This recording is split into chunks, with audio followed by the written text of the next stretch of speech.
इस समय देश में 34,13,642 एक्टिव केसेस हैं और 1,62,93,00,000 लोग रिकवर होकर अपने घर भी वापस जा चुके हैं। पिछले प्रेस कॉन्फ्रेंस में हमने डिस्कस किया था कि हमने एक अर्ली ट्रेंड केसेस के रिडक्शन का नोट किया है। उसके संबंध में आज हम देखते हैं कि हमारे केसेस में कल के मुकाबले वृद्धि हुई है, जिसमें कि अगर देखें डे ऑन डे ग्रोथ अगर हम एनालाइज करें तो हम पाते हैं कि करीब 2.4% के करीब day on day growth rate जो नोटिस हुआ है और आज हमारे देश में पिछले 24 घंटे में 3,82,315 केस रिपोर्ट हुए हैं। इसी तरह से हम देखते हैं तो हम पाते हैं कि जो डेथ्स रिपोर्ट हुए हैं उसकी संख्या में भी थोड़ी वृद्धि नोटिस की गई है, जिसमें मुख्यतः महाराष्ट्र, कर्नाटका, आंध्र प्रदेश, दिल्ली और हरियाणा से अधिक केसेस रिपोर्ट हुए हैं। हम एनालाइज करें तो पाते हैं कि अगर एक्टिव केसेस की दृष्टि से देश में जो केसेस आए उनको एनालाइज करें तो 12 स्टेट ऐसी हैं जहां पर कि 1 लाख से अधिक एक्टिव केसेस हैं। 50,000 से 1 लाख एक्टिव केसेस 7 स्टेट्स में हैं और इसी तरह less than 50,000 active cases 17 state में हैं। इनमें भी देखें तो देखते हैं कि महाराष्ट्र, कर्नाटका, केरला, उत्तर प्रदेश और आंध्र प्रदेश में करीब 1.5 लाख से अधिक एक्टिव केस नोट किए गए हैं। इसी तरीके से स्प्रेड ऑफ इन्फेक्शन को मॉनिटर करने के लिए हम एक पैरामीटर जो एनालाइज करते हैं वह है केस पॉजिटिविटी, यानी कि जितने सैंपल टेस्ट हुए उसमें से कितने सैंपल पॉजिटिव पाए गए।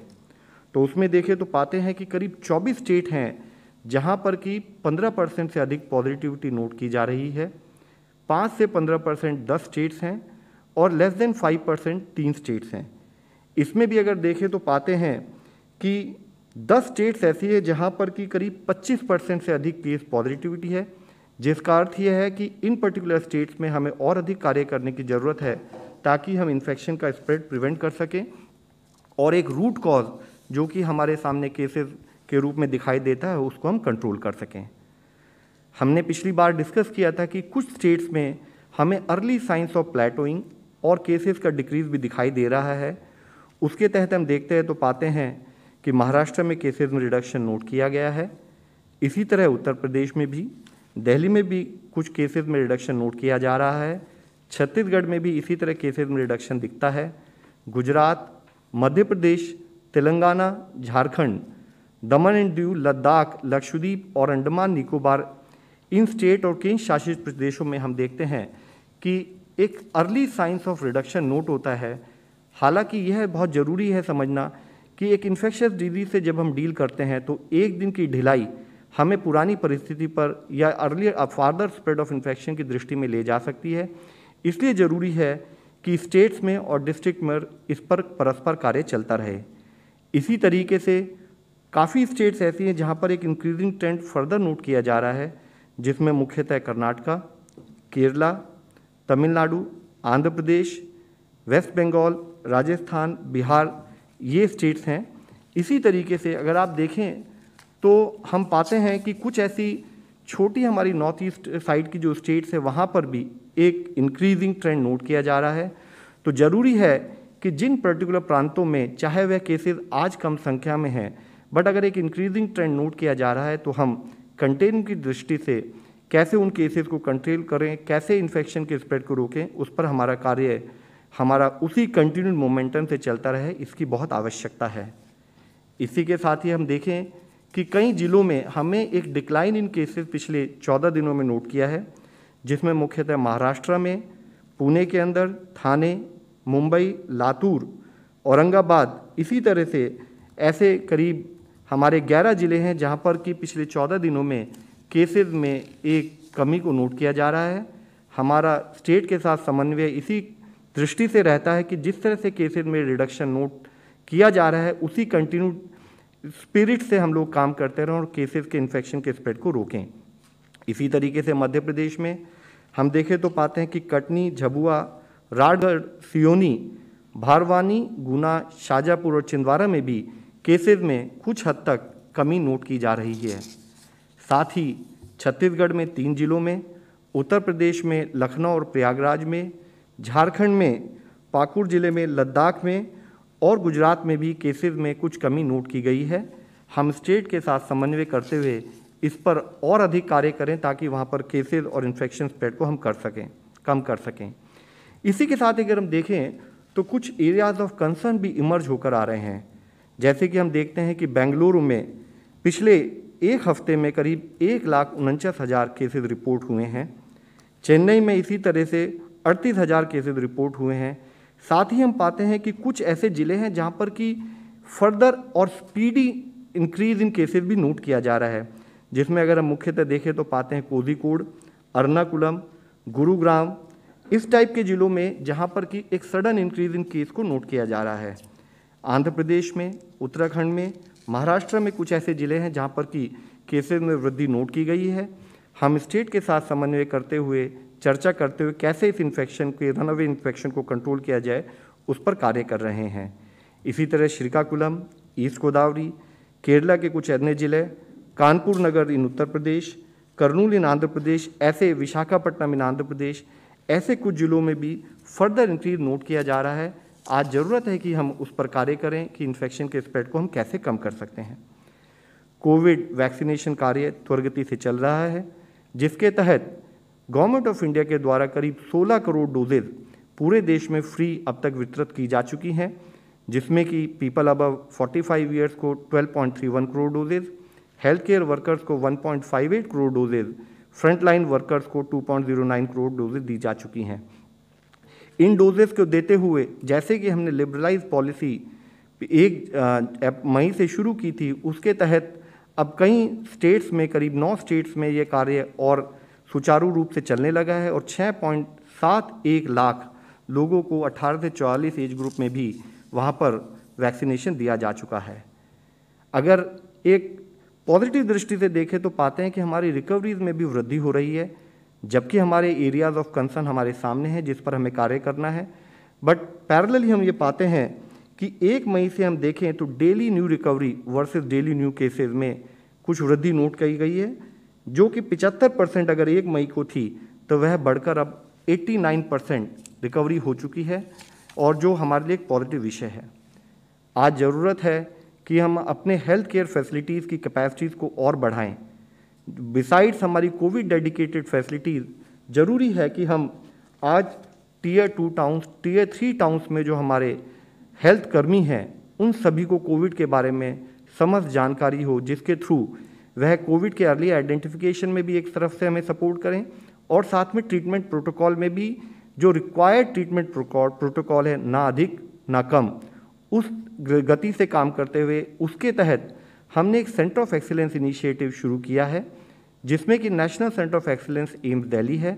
वह एम्स दिल्ली के आध्वर्यम में हम लोग रीजनल सेंटर ऑफ एक्सीलेंस और स्टेट सेंटर ऑफ एक्सीलेंस से वीडियो कॉन्फ्रेंस के माध्यम से कुछ क्लिनिकल प्रोटोकॉल से संबंधित इश्यूज़ पर चर्चा करते हैं, और उसी के अंतर्गत आज दिल्ली दूरदर्शन पे हमारे जो दूरदर्शन चैनल है उस पर ऑक्सीजन थेरेपी के ऊपर एम्स के द्वारा देश भर में इसको डीमिस्टिफाई करने की दृष्टि से पूरे जानकारी दी जा रही है। इसके साथ ही हम जो हमारे रीजनल सेंटर ऑफ एक्सीलेंसेज हैं और स्टेट सेंटर ऑफ एक्सीलेंसेज हैं, इस ओरिएंटेशन के बाद वह सारे सेंटर ऑफ एक्सीलेंसेज जिला स्तर पर भी जितने भी हेल्थ फैसिलिटीज़ हैं, चाहे वह गवर्नमेंट की हो और प्राइवेट सेक्टर की हो, उनको भी जो क्लिनिकल मैनेजमेंट प्रोटोकॉल के बारे में विस्तृत जानकारी देंगे। ये सारे सेशन लाइव वेबिनार पर अवेलेबल हैं, जिसका हमने यहाँ पर आपके सामने जिक्र किया है, और साथ ही एम्स के यूट्यूब चैनल पर भी अवेलेबल हैं।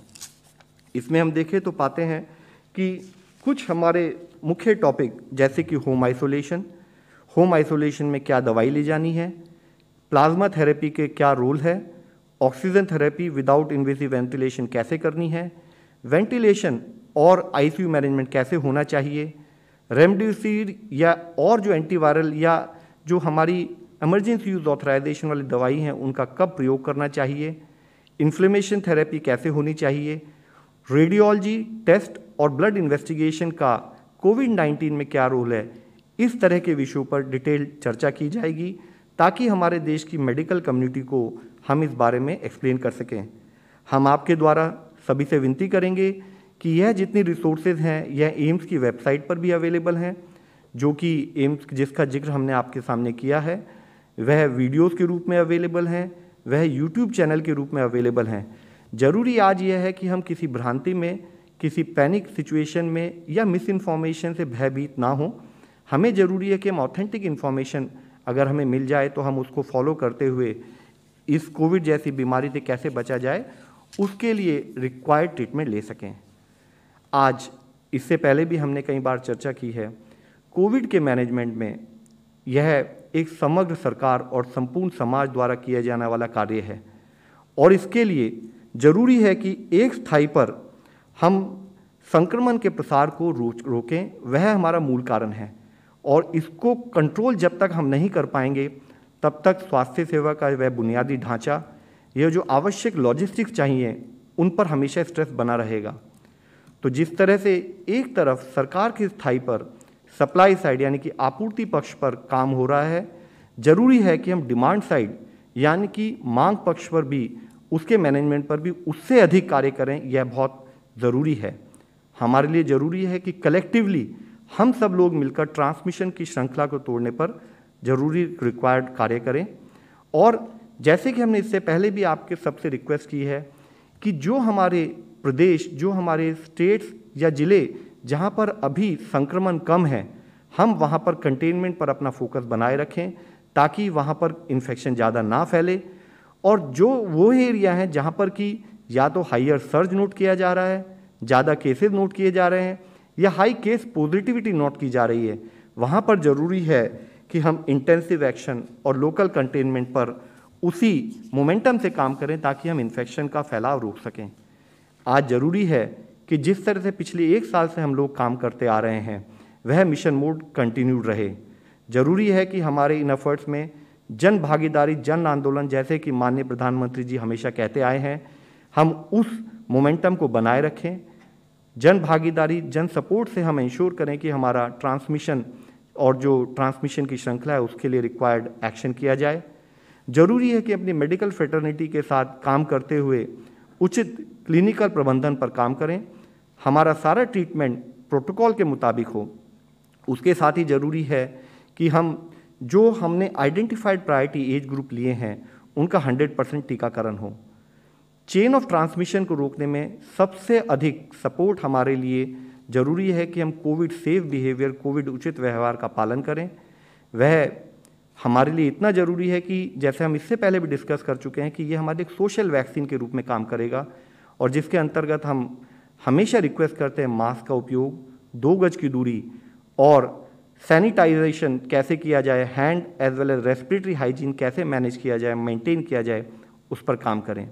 ज़रूरी है कि हम एक स्थाई पर वैक्सीनेशन का प्रयोग करें, एक स्थाई पर हम क्लिनिकल प्रोटोकॉल पर काम करें, बट कड़ाई इन टर्म्स ऑफ इंश्योरिंग कि इन्फेक्शन ना फैले, नहीं तो हमारा हेल्थ सिस्टम कंटिन्यूड स्ट्रेन में रहेगा। हम उस पर भी कार्य करते रहें, इसकी भी अत्यधिक आवश्यकता है। धन्यवाद। प्रोफेसर विजय राघवन जी। धन्यवाद। शुरू करने से पहले मैं 2 मुद्दों पर स्ट्रेस करना चाहता हूँ। First, this is a very critical time in our country, and it's important for all of us to work together and ensure that we, India and the world, get out of this pandemic. Second, it's important that we understand that there are about 4 factors at play here. The first and most immediate is doing everything we can now and doing it together to help those who are currently impacted. It is gut-wrenching for all of us to see what is happening, and we must continue to strengthen all healthcare workers, frontline workers, patients and their families, those ensuring supply chains function, and make sure that we overcome this huge surge. Now that's the first point. Now let us work together to attend to the present.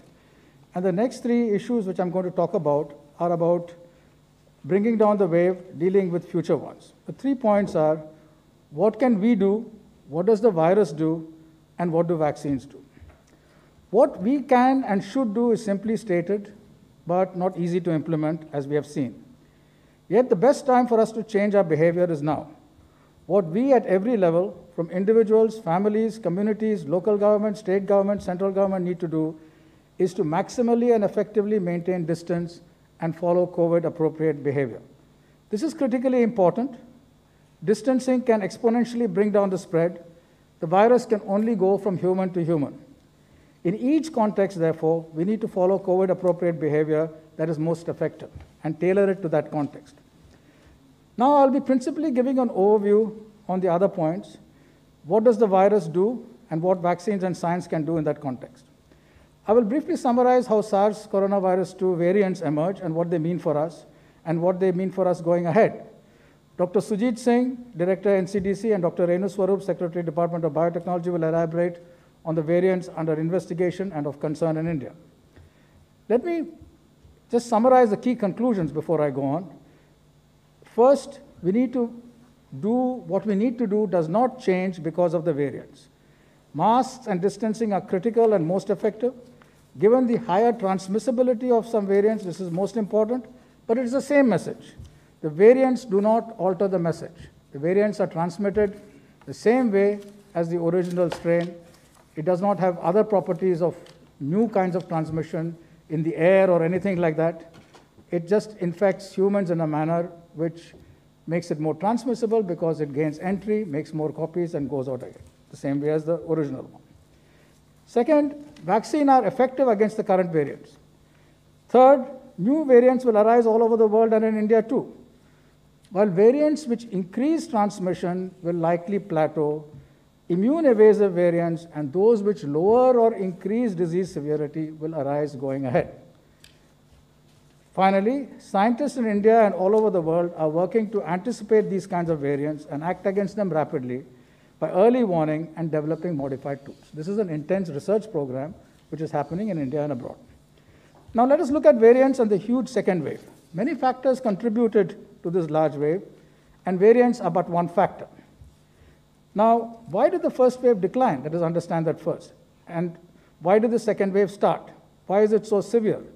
You've heard from Dr. Love Agarwal what we are doing and what we should do about what is happening now. But the first wave declined because of two factors. As infections rose, so did immunity amongst those infected. As cautionary steps at every one of these levels I alluded to earlier, from individual to high level increased, there was less opportunity for infections to spread. A combination of a standing level of immunity in the population and cautionary steps halted this spread of the first wave and caused a decline. Unless new opportunities arise, this would have been the situation. New opportunities came about all over the world and in India too. If cautionary steps decline, new opportunities for spread arise. What happens if we drop our guard? The level of caution drops, but also so does the standing level of immunity is often not enough to stop infection spreading. Many people get infected until we reach a new immunity threshold. Such a second wave is typically smaller than the first. Such a second wave was expected. However, multiple parameters can change in small amounts and add up to a second wave much larger than the first. Each parameter may seem a small change, but together, because the rise is exponential, this adds up enormously. Such a much larger second wave with the ferocity we are seeing was not predicted. Now, what contributes to a large second wave? What were the opportunities open to the virus? After a first wave, immunity can keep new infections low. However, immunity may not have been widespread, and the fraction uninfected, due to cautionary steps they have taken in the first wave, may have been large. Immunity can also fade. Someone who has recovered could be reinfected, but we know that after 8 months of being infected, protection is still very high. It's about 80%. But could that 20% be sufficient to cause immune evasion of significance? So the combination of less caution, less immunity in a population from the first wave, and the consequent opening up of access to the virus drives a large second wave. In other words, as long as variants are not immune evasive substantially, their being more transmissible is important, but that alone will not cause a big surge unless cautionary steps decline and a large population is available for infection. What role do the variants play in the size of the second wave? Let us look at that. And to do that, we have to see how SARS coronavirus 2 was successful so quickly. This virus emerged in late 2019 in Wuhan, and at that time, it was a virus which we could call a generalist. It could infect many mammal species, minks, cats, dogs, etc. And it indicates that it's not specifically a tightly human-adapted virus. Now, this didn't change much in all of 2020, and all the evolutionary signals show evidence for this lineage to continue in the same way. The first 11 months of the SARS coronavirus 2 evolution had a relatively very low accumulation, slow accumulation of mutations, about 2 mutations per month in global lineages. Generally, not much of what is called adaptive evolution was detected, with one exception, which we can go through later if needed. Now, the second phase started sometime in October 2020 and has gone on now in April, May 2021. Now, one example of that dramatic change in that period was the B117. While people had already studied how changes in the spike protein, which is a key aspect of the virus for it to infect us, could change the antibody sensitivity, people did not predict this kind of accumulation of mutations to give rise to a lineage like B117. So that was indeed somewhat of a surprise. And this mutation, this set of mutations could have arisen in an immune-compromised individual where lots of opportunities for change can take place. Now, there are 2 points about the virus. As I said, it started off as a generalist, a rough, crude key which can fit into many locks. Now, as transmission increases and mutations which increase transmission take place, the key becomes more and more refined and more specific. But there's only so much that transmission can be perfected. You cannot go beyond a certain level. But the very same region of the spike protein, which is involved in increasing transmission, is also involved in other activities of the virus, such as how the host system responds with antibodies towards it. So viruses which are better and better at transmission can also accumulate changes which allow for antibody evasion, immune evasion, or vaccine evasion. That has not happened substantially yet with these variants, but that's something, as I said, could be important. So most antibodies target the spike protein in an area which is called the receptor binding motif. And this kind of variation has been well studied by scientists all over the world. Now, in early 2021, something changed rather importantly. A very large number of people all over the world had been infected. Now, as I said, as immunity increases, the virus doesn't have opportunity to go. But it sees that there are pockets it can go through, and therefore there's selection advantage through evolution for it to be more efficient in transmission. And that's what happened. So this is a new and second phase where efficiency has been selected because of already present immunity in the population. As vaccination increases, there will be selection pressure for new kinds of escapees, and we have to be prepared for that. So the changes in the biology which we have seen, along with the increased transmission of variants such as B117, which my colleagues will talk about, suggests a new approach. Earlier, there was an approach of the virus where it infected people, largely asymptomatic, many symptomatic, and had a certain profile of progression. Now it is adopted because of fewer people available, a hit-and-run lifestyle. And this is what has happened with the new variants coming.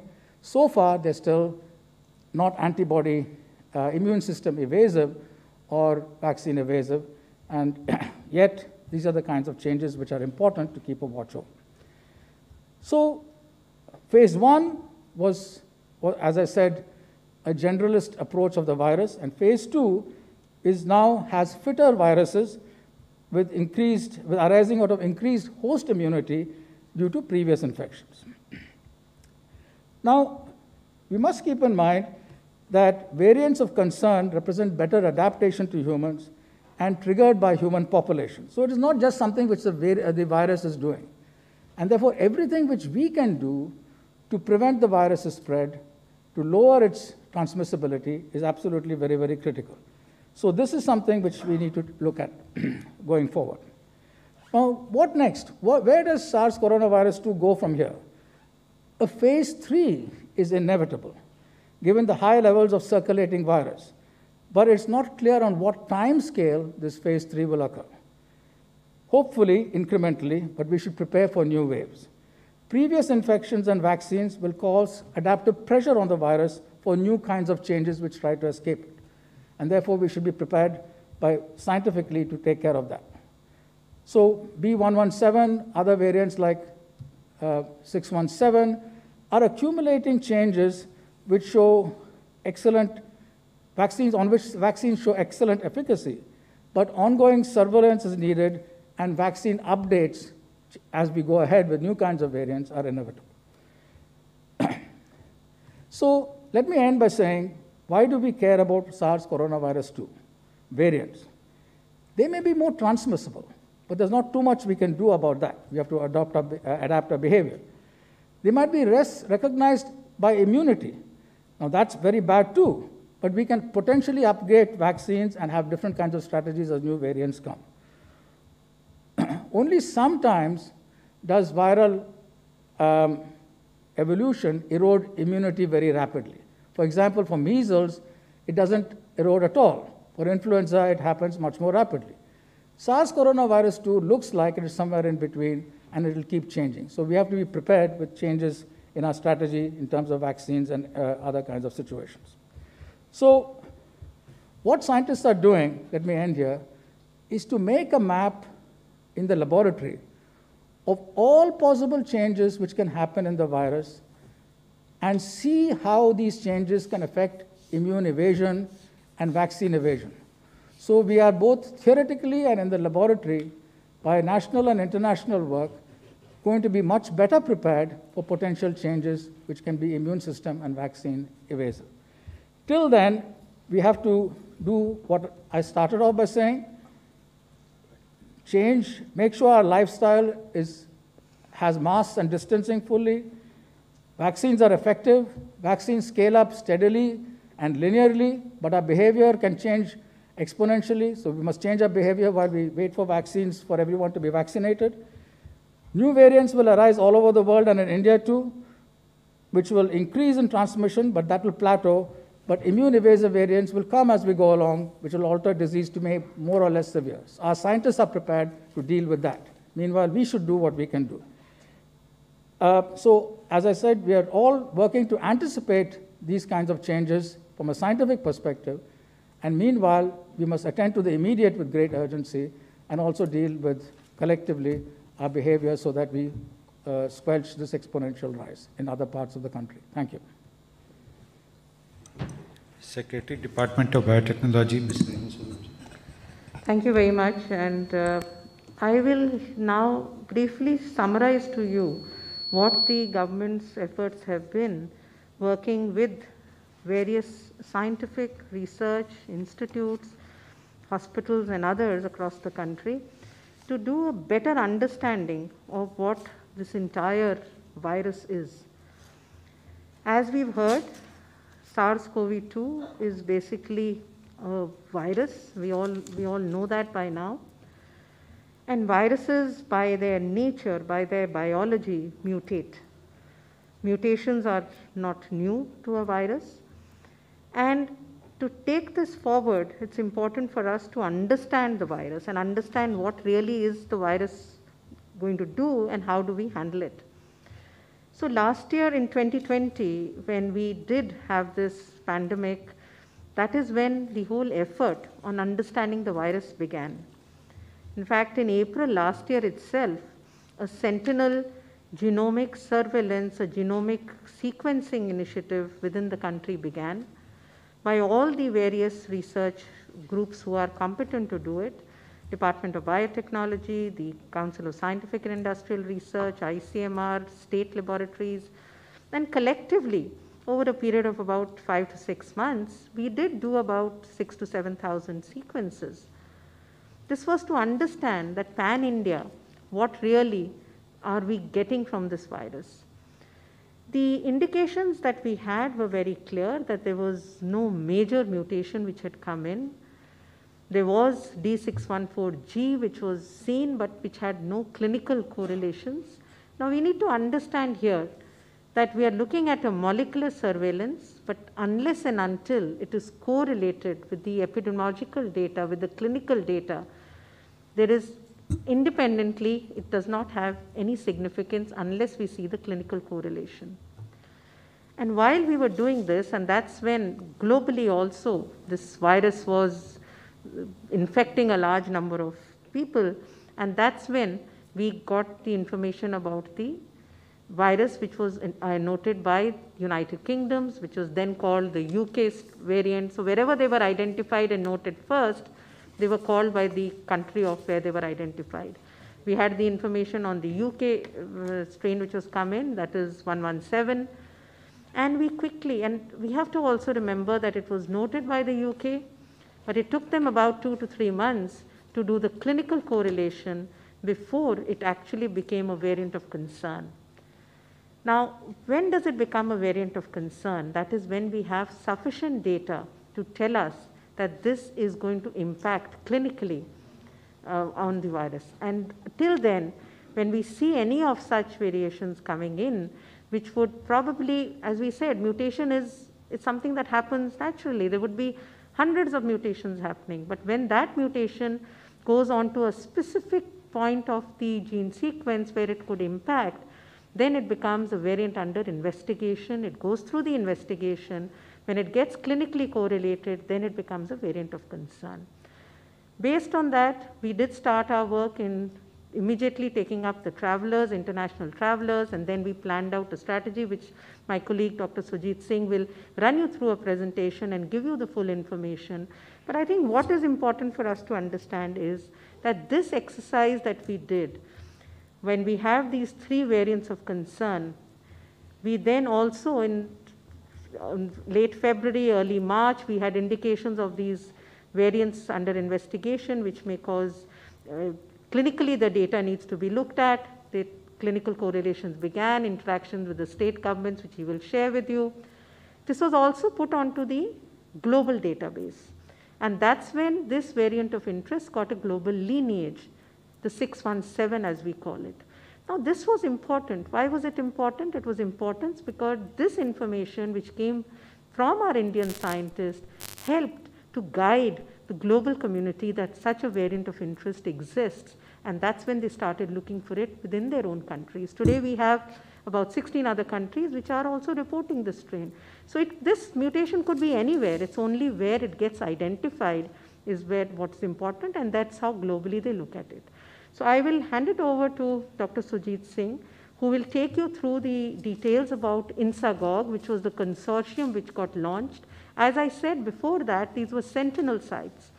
Then it became important that we come together as a coordinated group, bring the NCDC on board, which is the key agency in the country which interacts with the states, bring in the state surveillance officers, bring in the states as a part of this consortium, so that collectively the molecular surveillance gets linked to the epidemiological surveillance, and then we have holistically the data which can guide us for decisions to be taken, which it has done extremely well in these last few months.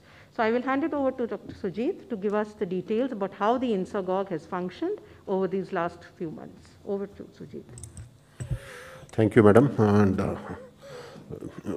very good afternoon to all. मैं आप लोगों को इस बारे में थोड़ा बताऊंगा कि Indian gene SARS-CoV-2 genomic consortium किस लिए बनाया गया। आप सबको ध्यान होगा कि दिसंबर के अंत में यूके वेरिएंट नया वेरिएंट SARS-CoV-2 का, जो कि WHO ने और यूनाइटेड किंगडम ने डिक्लेयर किया, जिससे कि अनयूजुअल सर्ज यूके के सदर्न पार्ट में नोटिस की गई थी। और उसी को ध्यान में रखते हुए हमारे देश ने तुरंत प्रोएक्टिवली इसको ध्यान में लेते हुए एक इंडियन कंसोर्शियम बनाया, जिन्होंने में हाई लेवल सेंटर्स का, जिसमें 5 DBT के लैब्स थे, 2 CSIR के थे और 3 मिनिस्ट्री ऑफ हेल्थ के लैब्स थे, जिसमें ICMR का NIV भी इंक्लूडेड है। इन सब लैब जो है ये पहले से ही जीनोमिक वर्क कर रहे थे। मेरा ये ध्यान में दिलाना आवश्यक है कि ऐसा नहीं है कि ये कोई हम लोगों ने एकदम नया चालू किया हो, इससे पहले भी चल रहा था। जैसा मैडम ने बताया, सेंटिनल सर्वेलेंस के रूप में हम लोग ये कार्य पहले से भी कर रहे थे। लेकिन जब इसको एक नेशनल कंसोर्शियम का रूप दिया गया तो वो दिसंबर में हम लोगों के ऑब्जेक्टिव के अनुसार, क्योंकि हम ये देखना चाहते थे जो ये वेरिएंट की बात हो रही है ये हमारे देश में पहले से आ गया है या हमारे देश में इसमें आने की संभावना है, और अगर ये आता है तो हमारे देश में किस प्रकार का ये बिहेवियर करेगा और जिससे कि हमको किस तरीके से सावधान रहने की आवश्यकता है। तो जैसा कि मैंने आपको बतलाया, ये कंसोर्शियम में ये 10 मुख्य लैब थे जिन्होंने ये बनाया और आज भी वही लैब इसके कार्य कर रहे हैं। हम लोग इसको बढ़ाने का भी प्रयास कर रहे हैं। अब मुख्य चीज़ इसकी ये है कि हम जो जीन का स्ट्रक्चर होता है उसमें म्यूटेशन देखने की कोशिश करते हैं, और जब कई सारे म्यूटेशन मिलके एक पर्टिकुलर जीन के पार्ट को चेंज करती हैं या उसमें एक ऐसा चेंज लाते हैं तब उसको एक वेरिएंट कहा जाता है। और जब वेरिएंट्स बहुत ज़्यादा हो सकते हैं तो वो एक स्ट्रेन का रूप भी ले सकते हैं, लेकिन हर स्ट्रेन जो है एक वेरिएंट जरूर होता है, लेकिन वेरिएंट स्ट्रेन नहीं होते। तो ये जैसे कि अभी अभी बतलाया, B117 एक वेरिएंट था जिसको कि यूके में आइडेंटिफाई किया गया था। इसकी 50% ज़्यादा ट्रांसमिसिबिलिटी पाई गई और इसमें से थोड़ी सी डिजीज़ की सीवियरिटी को भी ये स्टडी किया गया है, जिसका कि अभी अभी पब्लिकेशन हुआ है। एक सीवियरिटी को भी ये इम्पैक्ट करता है। दूसरा वेरिएंट है B1315। ये वेरिएंट साउथ अफ्रीका में आइडेंटिफाई किया गया साइमल्टेनियसली, दोनों चीज़ें करीब करीब साथ हुई थी। और ऐसे ही थर्ड वेरिएंट है P1 जिसको कि ब्राज़ील और जापान में साथ साथ किया गया। इसके अलावा भी बहुत सारे वेरिएंट्स हैं जो आप साथ में देख रहे हैं, जिनको कि स्पाइक प्रोटीन एरिया में, जो कि अभी राघवन सर ने काफ़ी डिटेल में बताया कि किस एरिया में वेरिएंट हमारे लिए वो एक वेरिएंट ऑफ कंसर्न बनता है या वेरिएंट अंडर इन्वेस्टिगेशन बनता है। तो ये पर्टिकुलर म्यूटेंट्स हम लोगों ने स्टडी किए गए। आप देखेंगे L452R, E484Q और ये बाकी L452 एंड E484Q साथ में, और N501Y और N440K जो कि आजकल आप काफ़ी न्यूज़ में देख रहे हैं। ये सभी वेरिएंट उसी के प्रकार हैं। अब इसकी हमारी स्ट्रेटजी क्या है, इसके बारे में मैं थोड़ा सा आपको अवगत कराना चाहूँगा। और इसमें हमने देखा, सबसे पहले हमने टारगेट सैंपल्स आइडेंटिफाई किए।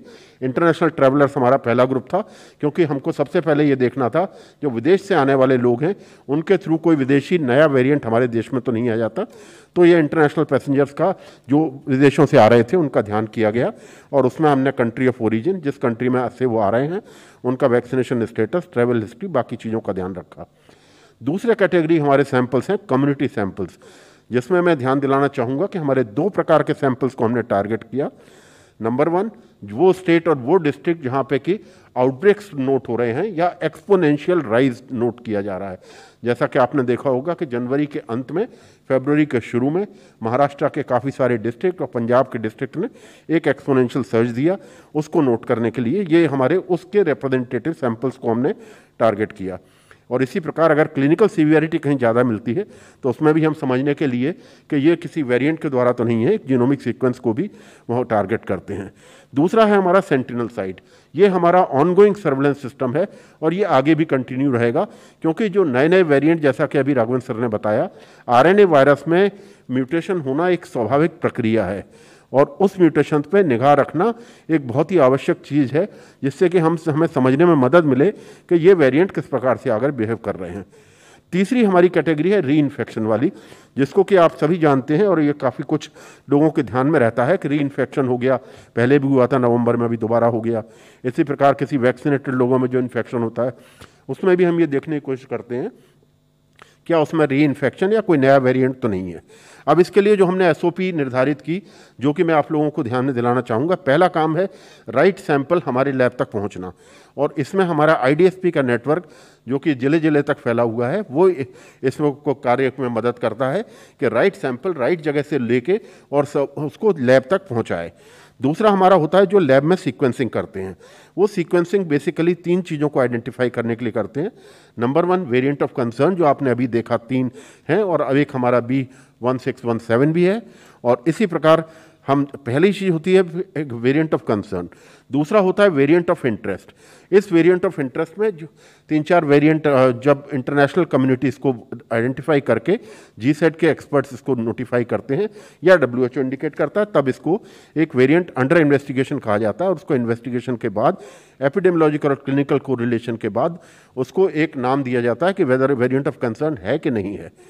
तीसरी चीज़ मैं इसमें आपको कहना चाहूँगा, कुछ अगर ऐसे म्यूटेशन हमारे साइंटिस्ट को दिख रहे हैं जो कि उनके हिसाब से पब्लिक हेल्थ सिग्निफिकेंस के हो सकते हैं। मैं यहाँ पे ये बात बताना चाहूँगा, जैसा कि अभी पूर्व में भी कहा गया, कि हमारे लिए कौन से म्यूटेशंस इम्पॉर्टेंट हैं। म्यूटेशंस रेगुलर होते हैं तो जीसैड में भी अगर आप देखेंगे ग्लोबली 13,38,000 से ज़्यादा म्यूटेशंस नोटिफाई किए जा चुके हैं इस पर्टिकुलर SARS-CoV-2 के, जिसमें कि यूके, यूएसए सभी देशों ने किया, कनाडा है, ऑस्ट्रेलिया है, सिंगापुर है और हमारा देश भी है। तो इन सब म्यूटेशंस को नोटिफाई करके ये देखना उन म्यूटेशंस की इंपॉर्टेंस होती है जिन म्यूटेशंस में पब्लिक हेल्थ रेलेवेंस हो।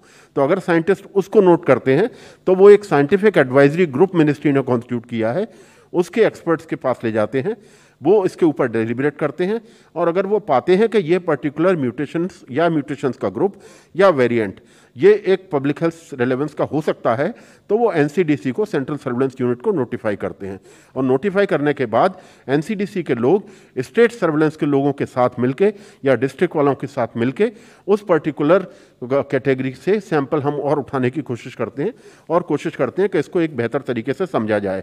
ये मेरा बताने का प्रयोजन आपको यह है कि इस सब प्रोसेस में एक समय लगता है। जिस स्टेट वालों से बात करते हैं, डिस्ट्रिक्ट से बात करते हैं, हॉस्पिटल से बात करते हैं और फिर राइट सैंपल दोबारा आते हैं और एक जीन सीक्वेंसिंग का प्रोसेस को हमारे लैब दोबारा करते हैं और उस पर्टिकुलर प्रोसेस में जो अगर लैब के प्रोसीजर की बात करें हमें 3 से लेकर 7 दिन का समय नॉर्मली लगता है। तो ये सब प्रक्रिया में एक समय लगता है। फिर उसको एक स्टैटिस्टिकली वैलिड बायोस्टैटिस्टिक मेथड से इसको देखा जाता है कि ये पर्टिकुलर चीज़ एक रेलेवेंस की है कि नहीं और उसके बाद इसको एक वो दिया जाता है और एक सबमिट की जाती है, उसके बारे में एक पूरी जानकारी। आगे मैं इसमें ये कहना चाहूँगा, रेगुलर ये हमारा रेगुलर मैकेनिज्म है और इसमें हम जो एक प्रक्रिया करते हैं जब हमारा ये कार्य जैसे ही हमको रिपोर्ट मिलती है, चाहे वेरिएंट ऑफ कंसर्न की हो चाहे हमें म्यूटेंट की हो, ये हम स्टेट वालों के साथ रेगुलरली शेयर करते हैं और उसी के साथ मिनिस्ट्री से भी शेयर करते हैं। ये वायरस, नए वायरस जो हमको मिलते हैं जिसका म्यूटेंट या वो होता है, उसको कल्चर के लिए हम लोग हमारी फरीदाबाद की और इसकी लैब में 2 जगह भेजते हैं। उस जगह इनका कल्चर किया जाता है जिससे कि आगे की स्टडी के टेस्ट पे उसकी क्या प्रक्रिया है या इम्यूनिटी का उसका किस वैक्सीन पर असर उसका कैसा है, इसको समझने का प्रयास किया जाता है।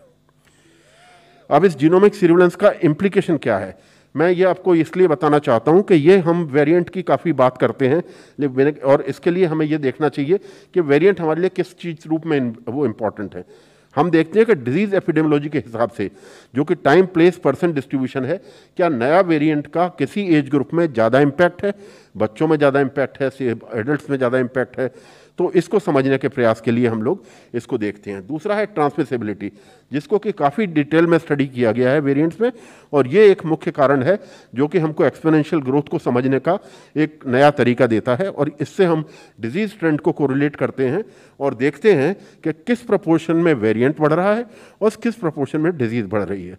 और अगर हम इसको कोरिलेशन को सही पाते हैं तब हम इसको एक स्टैटिस्टिकल मेथड के द्वारा स्थापित करने के बाद इस कंक्लूजन पर पहुंचते हैं कि what is the implication of this variant as far as transmissibility is concerned, as far as clinical scenario is concerned और as far as the testing strategies is concerned। दूसरी चीज़ मैं कहना चाहूँगा, इसमें एक रहता है स्टेट और डिस्ट्रिक्ट के लिए इम्प्लीकेशन। डिस्ट्रिक्ट को और स्टेट को भी ये समझने में मदद मिलती है कि किस प्रकार के वेरिएंट का डिस्ट्रीब्यूशन उनके यहाँ कैसा है। इसी प्रकार क्लिनिकल सीवियरिटी भी अगर किसी वेरिएंट की होती है तो हॉस्पिटल को बेटर प्रिपेयर्डनेस के लिए तैयार करता है कि जैसे ही केसेस की राइज हो हमारे हॉस्पिटल किस प्रकार अपने आप को बेटर इक्विप करें, किस प्रकार लेटेस्ट ट्रीटमेंट स्ट्रैटेजीज को अडॉप्ट करें, जिससे कि हमें उस बीमारी के लक्षण को समझने में और उस बीमारी के इलाज को समझने में मदद मिले। आखिरी चीज़ है कि हमारी इसका नेशनल और इंटरनेशनल पर्सपेक्टिव क्या है।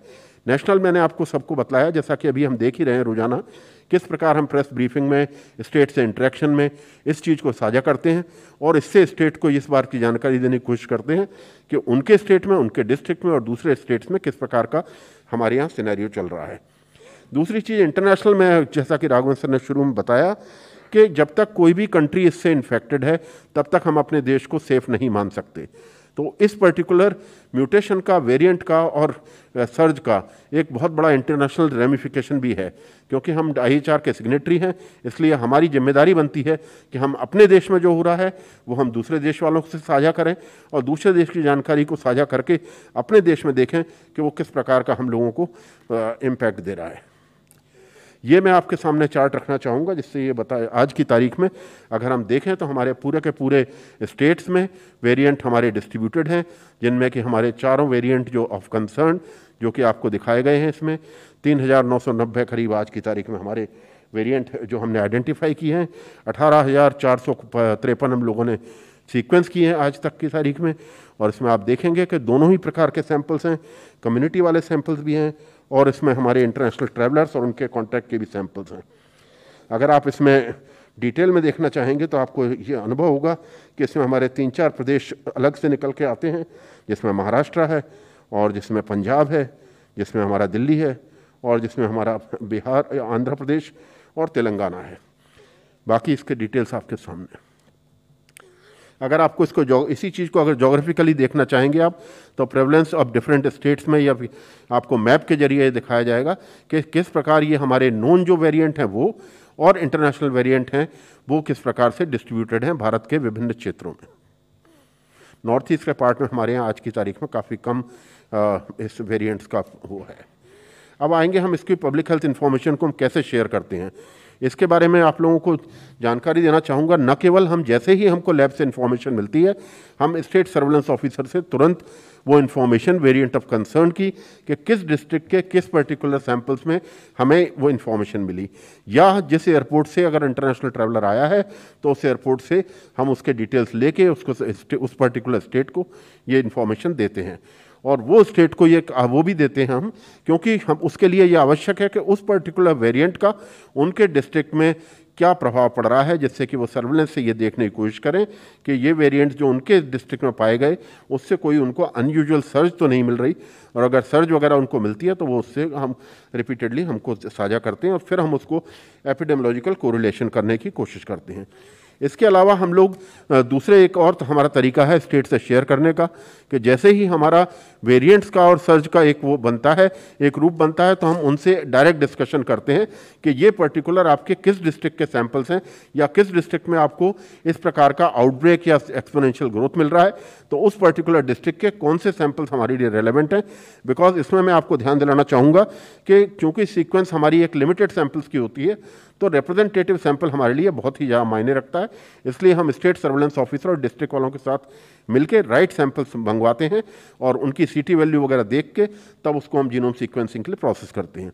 इसी में मैं आपको बताना चाहूँगा, हम लोग इसके बारे में रेगुलर वीसीज करते रहते हैं स्टेट्स वालों के साथ, जिनमें सीनियर ऑफिशियल्स भी पार्टिसिपेट करते हैं, और कई बार हमारे माननीय स्वास्थ्य मंत्री जी ने भी वीसी की है स्टेट्स के साथ, जिसमें भी हमने ये प्रेजेंटेशन किए हैं और उन सब लोगों से साझा किए हैं और उन सब लोगों के कंसर्न्स को हमने समय समय पर एड्रेस किया है। आज की तारीख में अगर मैं इस बात को थोड़ा सा समराइज के रूप में आपको बताना चाहूँ तो B117 जो हमारा लीनिएज है, ये हमने देखा है कि पिछले कुछ समय में डिक्लाइनिंग ट्रेंड में दिखा रहा है कंट्री में, जो कि शुरू में हमने देखा था इसका काफ़ी हद तक प्रकोप हमें जो है महाराष्ट्र में देखने को मिला था, फिर दिल्ली में भी देखने को मिला था। तो अब आज की तारीख में हमारा जो B1617 लीनिएज जो है थोड़ा सा जिसका कि मुख्य वो था केंद्र था महाराष्ट्र था, आज भी वो काफ़ी जगह पे हमको ये नया लीनिएज देखने को मिल रहा है। और आज की तारीख के सर्ज में अगर हम देखें तो कुछ स्टेट्स में हमें इसका कोरिलेशन मिला है, लेकिन इसका एपिडेमियोलॉजिकल और क्लिनिकल कोरिलेशन अभी पूरी तरह से स्थापित नहीं हो पाया है, तो मैं इसके ऊपर अभी ज़्यादा नहीं कहना चाहूँगा। ये मैंने पिछली बार के उसमें भी कहा था कि हमारा ये कोरिलेशन जो है मुख्य एस्पेक्ट होता है, और बिना कोरिलेशन के हम किसी भी प्रकार की सर्ज को, किसी भी प्रकार के सिनेरियो को उससे डायरेक्ट लिंकेज नहीं कर सकते, नहीं कैसे स्थापित कर सकते। और रही बात इसकी कि हम इसके एक बेसिस पे क्या की एक्शंस लेते हैं, जैसा कि अभी राघवन सर ने बताया, कोई भी वेरिएंट हो, कोई भी वेरिएंट में वो क्षमता नहीं होती कि हमारे मास को पेनिट्रेट कर पाए या हमारे कोविड अप्रोप्रिएट बिहेवियर से पार पा पाए। तो ये हमारे लिए मुख्य हमारा एक धरातल है जिसके ऊपर हमें खड़े रहना है कि Covid appropriate behaviour, testing strategies, quick isolation, preventing the crowd from intermingling, and also making the people vaccinated in time and with priority should be the key, and should be our strategy for the areas where we are finding variants also. Thank you very much. अभी आपने doctor Sujit Singh को सुना, धन्यवाद सुजीत। हमने आपने सुना कि उन्होंने आपको पूरा इंसागॉग के थ्रू कैसे हमने मॉलिकुलर सर्वेलेंस को एपिडेमियोलॉजिकल सर्वेलेंस, क्लिनिकल कोरिलेशंस के साथ रिलेट किया। इसमें 2-3 बातें मैं सिर्फ समराइज़ करना चाहूँगी आपके लिए। आपने ये देखा कि हमारी इसमें पूरी स्ट्रैटेजी है कि हम किस तरीके से सैंपल्स लेते हैं, किस तरीके से टेस्टिंग होती है, किस तरीके से सीक्वेंसिंग होती है और कैसे ये डेटा फिर क्लिनिकली कोरिलेट होके डिसेमिनेट किया जाता है। एक बात जाननी बहुत ज़रूरी है यहाँ पे कि जब हम जीनोमिक सीक्वेंसिंग करते हैं, सैम्पलिंग स्ट्रैटेजी बहुत मायने रखती है। ये जैसे हम उसको जितना, ये नहीं है कि हम जितने ज़्यादा नंबर की सीक्वेंसिंग सैंपल्स को करेंगे उतना ज़्यादा हमें वेरिएंट्स मिलेंगे। करेक्ट सीक्वेंसिंग करनी है, करेक्ट सैम्पलिंग करनी है, जिसकी डाइवर्सिटी ज़्यादा इम्पॉर्टेंट है। हम देश के सभी कोनों से सेंटिनल साइट्स जो बनी हैं, जिसके बेसिस में हर एक हमारा जो primary centres, tertiary centres, secondary, वहाँ से जो डेटा आएगा उसकी फिर हम सीक्वेंसिंग करते हैं। उससे ये है कि पूरी कंट्री में हमें फिर ट्रेंड पता चलता है कि कौन सा वेरिएंट जो है वो किस स्टेट में ज़्यादा दिख रहा है या किस स्टेट में, जैसे आपने आखिरी स्लाइड में देखा, कहा कि पहले 61 जो 117 था, अब हमें उसकी डिक्लाइनिंग ट्रेंड दिख रही है। 617 का कुछ स्टेट्स में हमें ज़्यादा बढ़ता हुआ दिख रहा है, जिससे डायरेक्टली पब्लिक हेल्थ अथॉरिटीज़ को बताया जाता है कि ये आपकी ट्रेंड्स हैं, अब आप इसके बेसिस पे वर्क करिए। और एक लास्ट चीज़ जिस पे मैं आपको बताना चाहूँगी जो इम्पॉर्टेंट है, जो लास्ट स्लाइड में आपने देखा, ये जो हमें वेरिएंट्स जब मिलते हैं, इनके वायरस को कल्चर किया जाता है, इसके बेसिस पे हमने ऑलरेडी अपने एसेज बना लिए हैं, न्यूट्रलाइजिंग एसेज जिनको कहा जाता है। उसमें जो भी हमारे वैक्सीन्स हैं, आज के दिन में हमारे वैक्सीनेशन प्रोग्राम में कोविशील्ड और कोवैक्सिन है। स्पुतनिक वैक्सीन को इमरजेंसी यूज़ मिल चुका है, जो बहुत जल्द ही अब आ जाएगा। ये तीनों वैक्सीन्स अभी हमारे सारे जो वेरिएंट ऑफ कंसर्न और इंटरेस्ट है उस पर स्टडी किए जा रहे हैं। जो प्रिलिमिनरी डेटा है वो हमें बताता है कि वो इफ़ेक्टिव है। डिटेल डेटा हमारे पास अभी आ रहा है, और ना ही सिर्फ इन वैक्सीन्स पे, जो हमारे अंडर डेवलपमेंट हैं उनको भी हम उसके थ्रू कर रहे हैं, ताकि हमारी वैक्सीन्स की इफ़ेक्टिवनेस हमें बहुत सही तरीके से मालूम रहे। तो इन अ नटशेल मैं यही कहना चाहूँगी कि genomic surveillance is very important, but genomic sequencing data in isolation does not give us any indication unless and until it is correlated with clinical data. And that whole cycle has to be completed for us to get an information of what is that variant, is it a variant of concern, is it a variant of interest, or that variant is just not important for us at all and it's a routine mutation. Thank you very much. Thank you very much. Thank you, Dr. Vijayaraghavan. Thank you, Renu ji. Thank you doctor Sujit. दो points पे stress करना चाहूँगा। पहली बात तो जो इन सब science behind the pandemic response, जैसे जैसे डेटा आता है, इंफॉर्मेशन आती है, एनालिसिस आते हैं, सूझ बढ़ती है, आपके सामने प्रस्तुत करते हैं। तो आज आपके सामने हमने अपडेट दिया है हमारी sequencing strategy के major effort, which we are very proud of. 10 world-class laboratories are engaged in this, and we have demonstrated to you how we visualize, how we have a snapshot of how various mutations are operating in this country. बहुत ज़रूरी बात ये जानना है कि mutations जहाँ एक बारी दिखेगी कहीं पे, उसका महत्व क्या है ये बाद में पता चलता है। जैसे बताया गया, हर महीने 2-2 म्यूटेशंस हो रही हैं, बदलाव आ रहा है वायरस के बिहेवियर में, पर लेकिन उसका सिग्निफिकेंस क्या है ये टाइम से ही पता लगता है। तो एक चीज़ है कि स्पॉट कर लेना, और साइंस ही स्पॉट करती है। वही RT-PCR ने डिटेक्ट किया, उसके बाद जांच हुई, और फिर जैसे जैसे ही इमर्ज हुई, सिचुएशन इमर्ज हुई, साइंटिफिक वॉच रखी गई, तो बाद में ही पता चलता है। यूके का वेरिएंट के बारे में सारी इन्फॉर्मेशन जो उभर के आई वह दिसंबर में आई, दिसंबर के सेकंड हाफ में आई, लेकिन जब पीछे गए तो कई महीने पहले वो था कहीं पे। तो समझ, कहने का मतलब ये है कि mutations will go on, mutations will come, even more mutations will happen. We need to have a scientific watch over them. This must be on our radar screen. We must be open to spotting the ones which are more important than others, and we have the scientific might in this country to do so. Having said that, remember, as Dr. Vijayaraghavan ji very emphatically presented to you, that the response to the changing virus remains the same. The response to curbing the chains of transmission of the virus remains the same. And it starts with our personal behavior, mask, distancing, hygiene, no unnecessary meeting people, staying within the family as much as you can. That protects you. Second, the vaccination protects you. So important that we embrace the vaccine without hesitation. And third is the onus of the system to make sure that a positive case does not lead to more cases through tracking and containment strategy. These are the three pillars which stop the chains of transmission. They are same for Wuhan virus and they are same for B117 or B617. Please do not think that a new strategy would come up from elsewhere. And therefore, mutations may be occurring even today. Only time will tell where we will go. We have to be watchful of the measures that are required to suppress the chains of transmission, and that is our shared responsibility. And therefore, once again, we plead that COVID-appropriate behavior, which is in our own hands, be embraced, be scaled up. And this, as Dr. Vijay Raghavan said very correctly, ये तो हम कल ही बदल सकते हैं. अगर मैं नहीं इतना बिहेवियर अपना नहीं अपना रहा हूँ तो आज से करते हैं. वैक्सीन तो लीनियर तरीके से बढ़ेगा, कंटेनमेंट भी होगी, उसका अलग एफर्ट है. लेकिन अपने आप को वैक्सीन से बचाने के लिए और आपके थ्रू वैक्सीन दूसरों का ना जाए, जो हमारी सोसाइटल जिम्मेवारी है, वो जो वायरस है वो आपके थ्रू दूसरे को ना जाए, ये जिम्मेवारी हम निभा सकते हैं. और इसकी ज़रूरत आज और भी ज़्यादा है, जैसे डॉक्टर विजय राघवन जी ने कहा. Thank you ma'am for all the data that you presented. I have one more point to make, and that is a request on behalf of the government.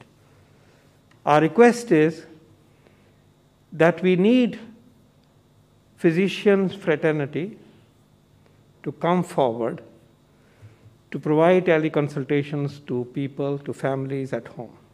Those who have acquired infection, जो infection हो गया, उनको suspect है, खांसी है, बुखार है, और लगता है कि ये कोरोना ही हो सकता है, उनको विनती है कि डॉक्टर्स अपनी तरीके से टेलीमेडिसिन के द्वारा उन तक पहुँचें, और जो डॉक्टर्स की एसोसिएशंस हैं वो मिलके ऐसे कॉल सेंटर या टेलीमेडिसिन सपोर्ट सिस्टम बनाएं.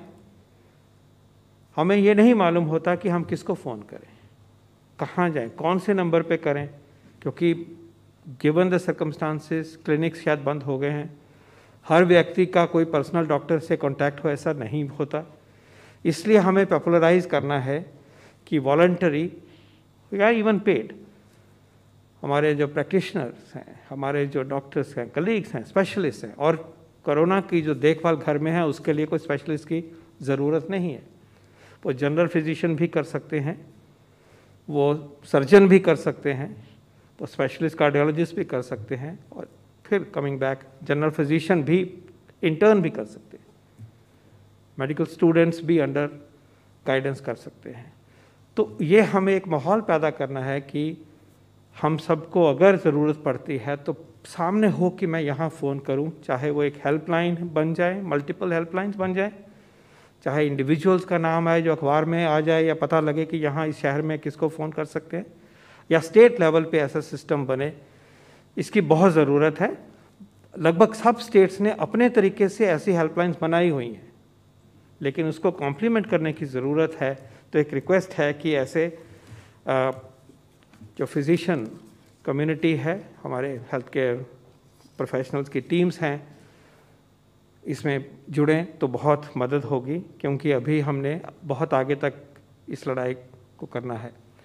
और ये भी अब क्लियर है कि सबसे इम्पॉर्टेंट और सबसे क्रिटिकल केयर जो है वो घर में ही मिलनी है. शुरुआत में घर में हम अच्छी तरह से केयर करेंगे, आगे की मुसीबत नहीं आएगी.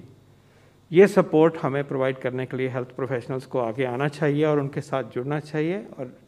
और जो नॉन गवर्नमेंट ऑर्गेनाइजेशंस हैं, सिविल सोसाइटी ऑर्गेनाइजेशंस हैं, वो भी इसको जोड़ने के लिए आगे आ सकते हैं. ये एक बहुत बड़ी सेवा का काम होगा इस पेंडेमिक को कंट्रोल करने के लिए, इसके इफ़ेक्ट्स को कंट्रोल करने के लिए, और डिज़ीज़ को कंट्रोल करने के लिए, डेथ्स को कम करने के लिए, और इसके लिए प्लीज़ आगे आइए। मैं इसी पॉइंट पे रुकता हूँ। आज हमने साइंस शेयर करी, पेंडेमिक की सिचुएशन आपके साथ शेयर करी। बहुत बहुत धन्यवाद। Thank you, sir. I'll start off the questions. Got a question online from Leroy of Mint. Can you please clarify whether a new variant has been found in Andhra Pradesh and provide details about it? Also, what do we know about the increased transmissibility of B.1.617 and B.1.618 variants and its role in the second wave so far?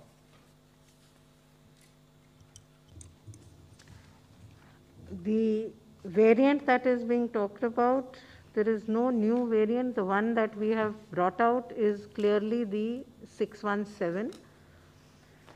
जो आंध्रा की बात की जा रही है, that is N440K. The report that was published in some preprint, it was a preprint, not a full paper that was published, was by an independent researcher based on some samples that were collected in July last year and only in the cell cultures. So that is not in a human report on humans. N44K was subsequently found when we did the genome sequencing this time in some samples that we had from some states, but it very quickly diminished and we don't really see it prevalent at all, and there has been no clinical impact of it at all, which has been found from the correlations which have been done by NCDC data. Right now, the 617, which is prevalent, I think as has been indicated, the data is being correlated by the NCDC in terms of the transmissibility and some of the severity data which is being studied. But right now, we are seeing it increasing in some of the states, as you saw in the presentation, that it has been seen in some states. From Maharashtra, it has now been also seen in, and that map showed it very clearly. It has been found in Delhi and now also been visible in Karnataka. So we are seeing it in states. But what is the percentage, etc., that data is coming in. 618 was also reported in between. But very quickly, we have seen that 618 has also now diminished, and we do not see 618 in the increase at all in terms of the data which has been put in over there. 116. Sir नमस्ते, मैं अशोक हूँ ANI से। सवाल ये है कि जो विदेशों से कॉन्सेंट्रेटर्स या मेडिकल एड आ रहे हैं, क्या उनका कोई डेटाबेस हमारे पास है कि वो कहाँ पे डिप्लॉय हो रहे हैं और उनसे कितनी मदद मिल रही है? और दूसरा सवाल ये है कि बहुत सारे ऐसे डॉक्टर्स हैं, एक्सपर्ट्स हैं जो ये बात कह रहे हैं कि बढ़ती हुई कोविड केसेस को लेकर क्या लॉकडाउन लगाना एकमात्र विकल्प है, नेशनल लॉकडाउन?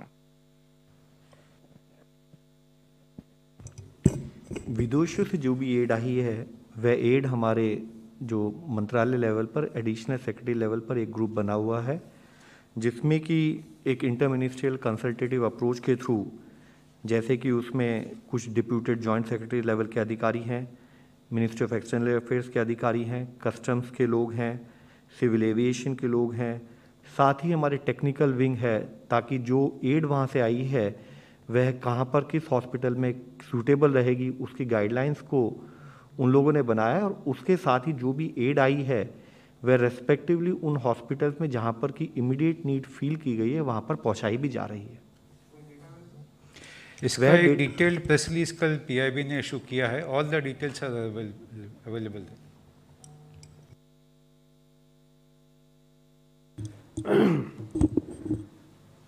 जब वायरस का स्प्रेड बढ़ता है, एक्सेसिव होता है, तो चेन्स ऑफ ट्रांसमिशन को रोकने के जो बाकी एफर्ट्स हैं उनके साथ में रिस्ट्रिक्शंस को भी बीच में लाया जाता है कि रिस्ट्रिक्ट किया जाए, people movement should be reduced, intermingling should be reduced. और इस कॉन्टेक्स्ट में 29 अप्रैल को डिटेल गाइडलाइन इशू करी गई हैं हेडेड। उसमें ये कहा गया कि हमें चेन्स ऑफ ट्रांसमिशन को रोकना है, और जिन एरियाज़ में टेस्ट पॉजिटिविटी 10% से ज़्यादा है या बेड ऑक्यूपेंसी 60% से ज़्यादा है, वहाँ से बिल्कुल क्लियर कट गाइडलाइंस दी गई हैं नाइट कर्फ्यू की। ये स्टेट्स को एडवाइजरी है, ये स्टेट विल टेक डिसीजन। और इसके अलावा social, political, sports, entertainment, religious festival related gatherings के ऊपर बैन है। Shopping complexes, cinema hall, restaurant bar, sports complexes, swimming pool, religious places, इनको भी बंद करने के लिए गाइडेंस दी गई है। और इसके अलावा ये क्लियरली कहा गया है कि states and UTs should make a careful analysis of the local situation, areas to be covered and probability of transmission, and then take a decision. So in that direction, there is a clear, balanced advisory. At the same, and this, based on these advisories, states are taking their decisions, and we appreciate that.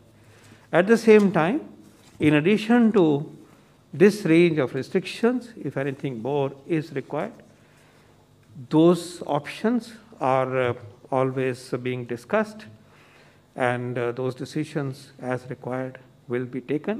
But at the same time, remember, this already there is a very significant guidance to the states to impose and impose restrictions in order to suppress the chains of transmission. Number 9. Sir मैं परिमल हूँ NDTV से। क्या इतने cases के बाद हम मानेंगे कि कम्युनिटी ट्रांसमिशन है, और अगर है तो क्या नीतिगत बदलाव आप लोग कर रहे हैं?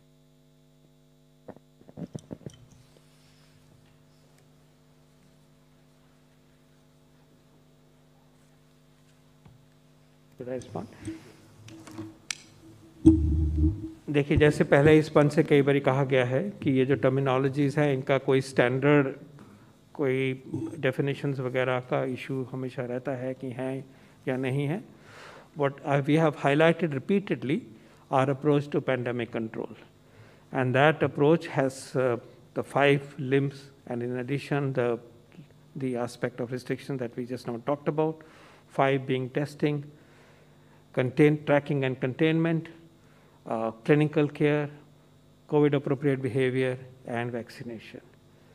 Now, when the spread is of this level, clearly the whole effort is also is emphatically toward detection of cases and providing them appropriate care, and to provide them home care as well as, if need be, hospital care. So that emphasis does go in that direction, and states, we are in constant dialogue with the states to adapt these 5 tools to the size and the intensity of pandemic. Thank you. 152.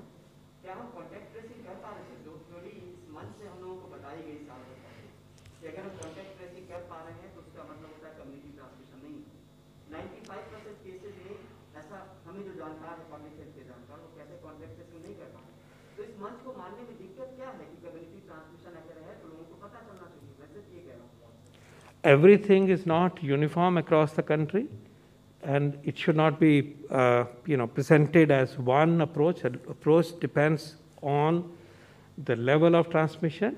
We have highlighted where high intensity transmission, if it occurs, what needs to be done. And as I said, the tools are adapted to the needs prevailing on the ground. Thank you. 152. Sir मैं संजय शर्मा हूँ आज तक से।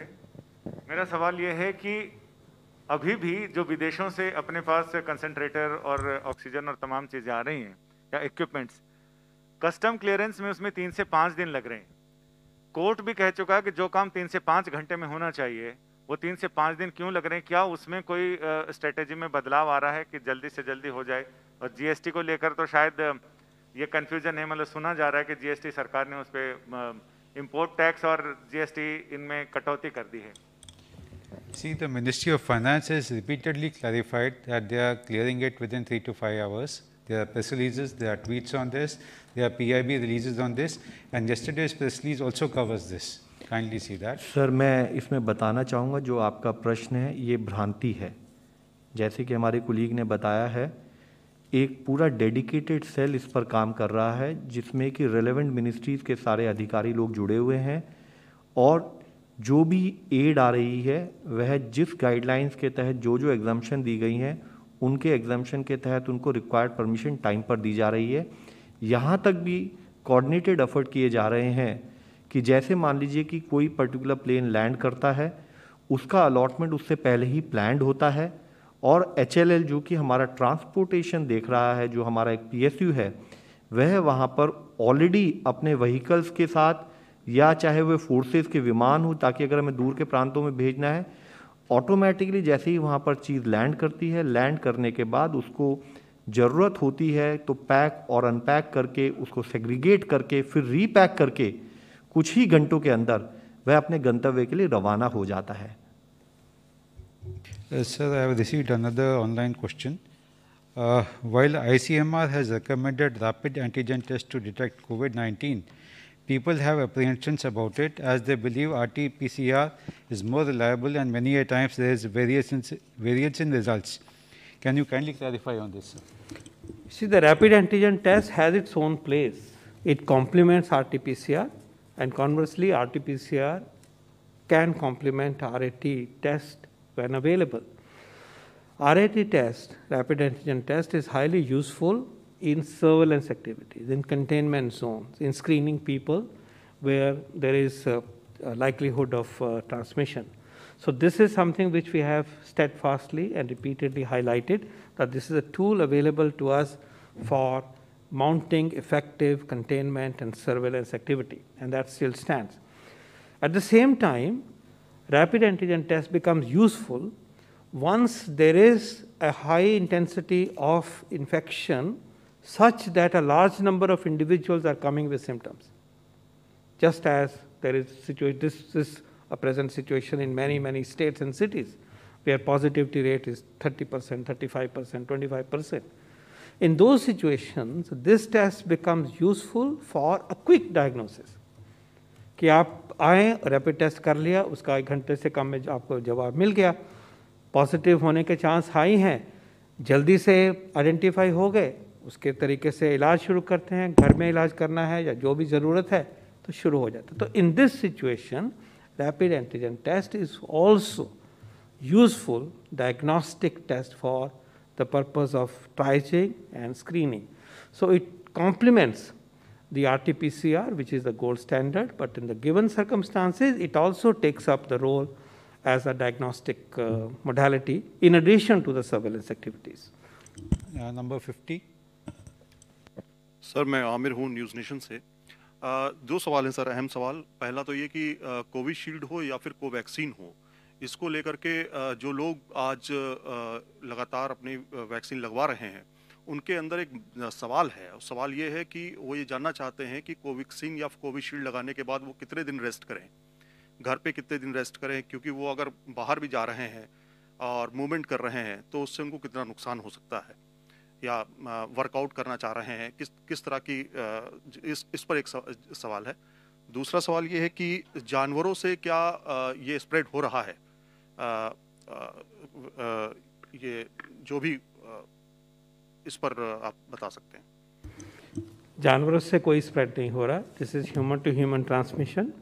Number 2, अगर आपने vaccine लगाया है, Covishield लगाया है या कोवैक्सीन लगाया है, हर एक व्यक्ति में ज़रूरी नहीं है कोई साइड इफ़ेक्ट हो, कोई दर्द हो या बुखार हो या ऐसे बॉडी एक्स हो रहे हैं।